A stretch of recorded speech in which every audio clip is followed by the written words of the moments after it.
Gabadh daayar oo tattoo-ga aad u jeclayd ayaa waxa ku dhacay indho la'aan kadib markii lagu sameeyay hawl adag oo gudaha indhaha lagu sawiray tattoo si ay indhaheedu u ekaadaan kuwo midabkoodu ay buluug yihiin.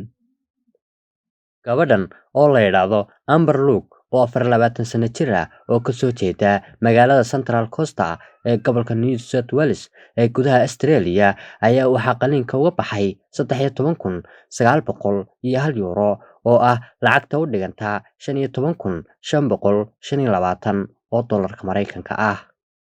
Si ay muuqaalkeeda jirkeeda u beddesho, carabkeeda ayaa laba loo kala qaybiyey, dhagaha ayaa laga duldulooliyey, sidaas oo kale dhalan-roog badan ayaa jirkeeda lagu sameeyey. Waa sida ay sheegtay jariirada Mirror ee dalka Ingiriiska ka soo baxda.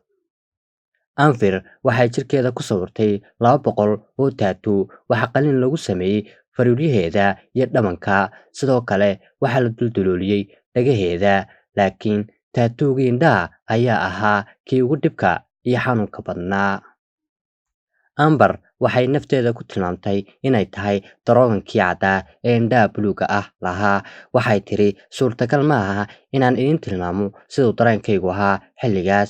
Waxay hadalkeeda sii raacisay, waxa ugu habboon ee aan idin dhihi karaa markii ishayda uu kalarku ku dhibcay, waxay ila noqotay inuu dhala indhahayga ku dhex jajabiyey 4 jeer ayaa uu sidaa ku sameeyey. Indhahayga aad baa u naxariis darnaa, nasiib xumo sidii la rabo si aan hayn ayaa u sameeyey.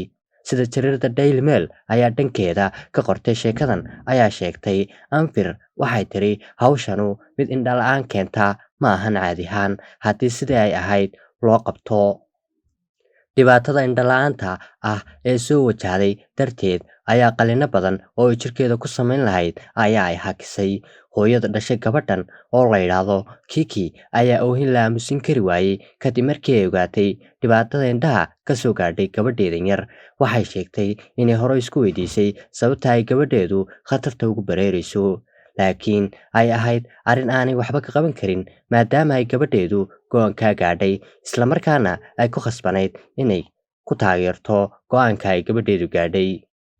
Hooyada ayaa hoosta ka xariiqday inay doonayso inay gabadheeda garab istaagto maadaama aanay nafteeda ay isku arkaysay inay tahay gabadh aad u fool xun, halka Amber ay sheegtay inaanay qoomamayn ka qabin isbeddel kasta oo ay jirkeeda ku samaysay 10kii sano ee ugu dambeeyey.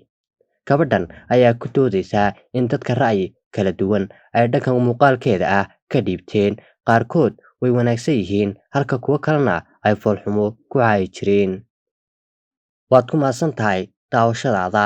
Fadlan haddii ay tahay markii kugu horeysay, subscribe saar, sidoo kale ka dhiibo fikirkaaga qaybta hoose ee commentiga. Waad ku mahadsan tahay daawashadaada.